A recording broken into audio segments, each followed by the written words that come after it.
to another video by Lift Tutoring. Today we are diving into some unconventional avenues for getting your child interested in reading.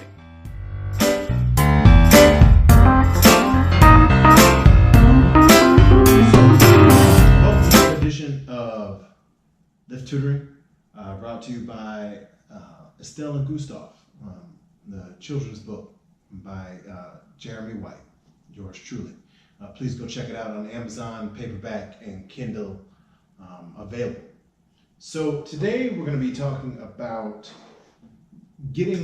finding what your child is interested in and getting them on the right track with reading.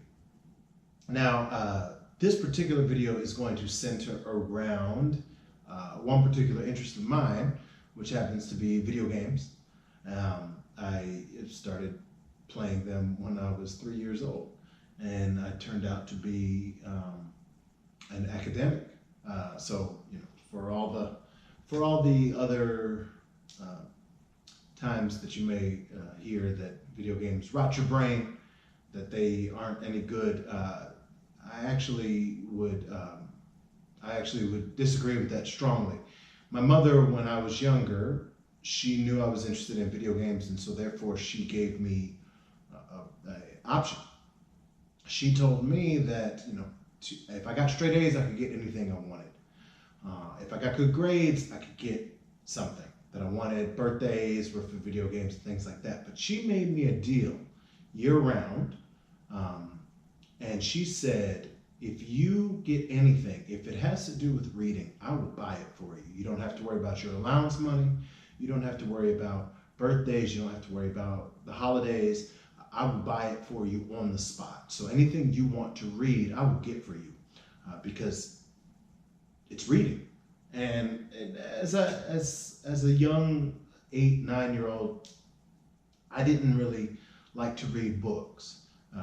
Chapter books, I didn't really like to read. I found that I liked to read them later, especially when I was interested in the story and different genres and the pacing and the intricate nature of trilogies and collections and series and all of those things that come with having a love for reading and being able to escape.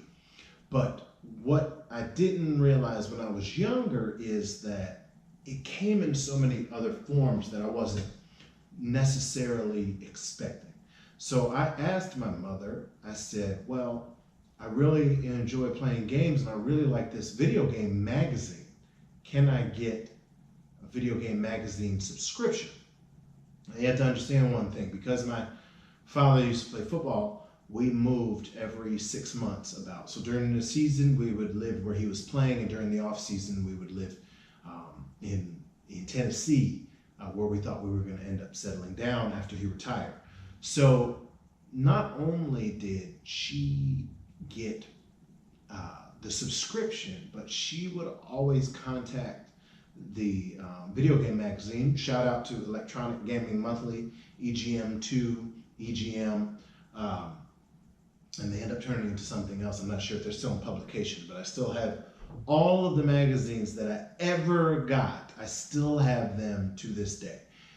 And she would switch it even when we moved, so I could always, every month, look forward to reading. Now, in my mind, I'm thinking I'm looking forward to finding out all the latest and greatest in the new video game era and the new systems that are going to come out and all the rivalries between PlayStation and Sega and Nintendo and Dreamcast and Sega Saturn and Sega Genesis and Super Nintendo and Nintendo Entertainment System, and I came in after the Atari, or else I've mentioned them too.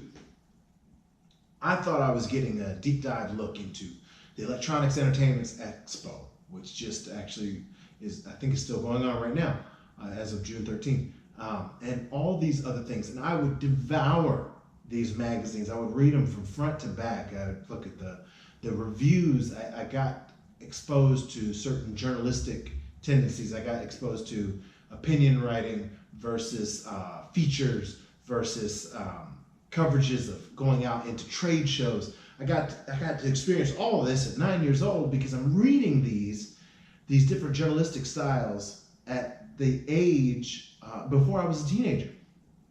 And I thought I was getting one over on my mother. I thought, man, I'm reading, but I'm reading magazines. Or she would get me Garfield comics. And that's a whole nother, to be able to understand humor is a whole nother way of being able to comprehend a text. And Calvin and Hobbes, which now looking back on Calvin and Hobbes, had some really grown up, not mature audience in a bad way, but mature content that even when I was a child, I didn't realize I was being exposed to different themes and what the author was intending for even those. So I would devour the things that I loved and in reading. And way back in the 90s, before we got voice acting, and all you children out there who are exposed to video games now, unless you're on Nintendo, because Nintendo still doesn't use actual voice actors. Parents, you can drop that bit of knowledge, and you'd be the cool parent for knowing that. Mario and Zelda and all this other stuff, they don't really have voice actors. They just use kind of sounds, and you still have to read. But for all the other AAA titles and all other titles, really, they get voice acting now. And you can turn on the captions, which I highly recommend. Turning on the captions for your child with TV, YouTube, and video games. But back then, it was just text. It was just, if you had to figure out what was going on in the game, and there was any amount of voice acting, any amount of character development, there was still a text, and it was captioned text that used to come up. And I remember a game that was an RPG, which is a role-playing game for the uninitiated.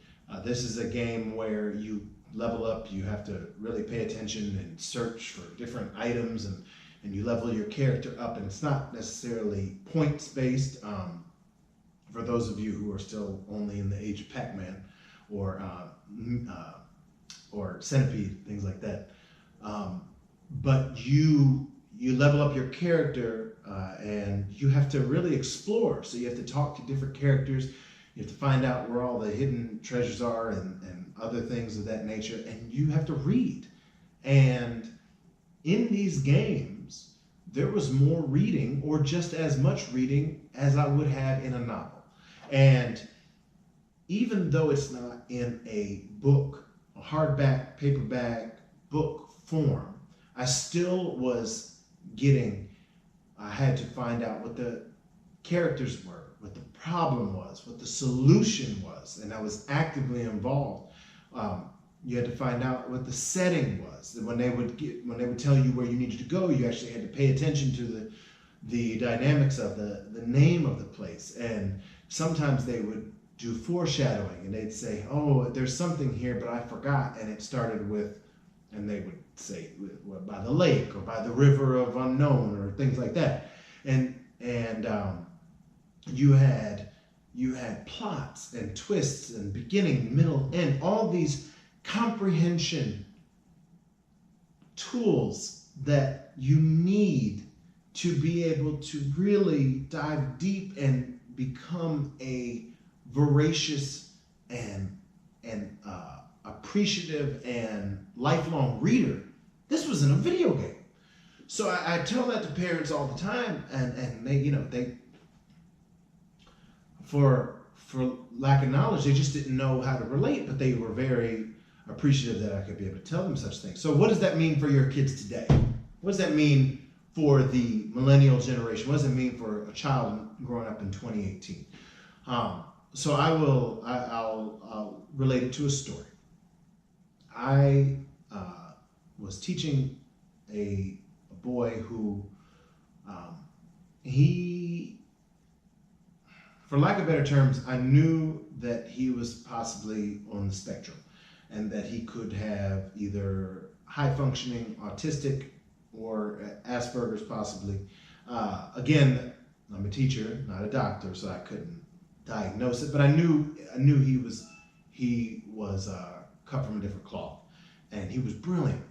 But and I don't know if he was the kind of person who was going to necessarily hold a book, or either that's what his mother told me when we first started the quarter in the new year. He came in, he knew all his sounds, he knew all his letters in kindergarten. And I was stressing during initial parent-teacher conference, I was stressing the importance of reading with your child. And his mom, just so matter-of-factly, said, well, he likes to play his DS. And he really, he likes to play his games, but he can't read the menus. So I sit down with him and I read the menus for him, and we go over different things in the game that involve text. And at that moment, I was very appreciative for my geek history and my appreciation for video games and how they can be an educational tool. And I told her, I said, that's reading with your child. You are sitting down, you are literally reading with your child. The medium is not the norm, so to speak. The medium is not necessarily a book. And I don't want to give the wrong impression. I believe that children should know and have a love for printed books.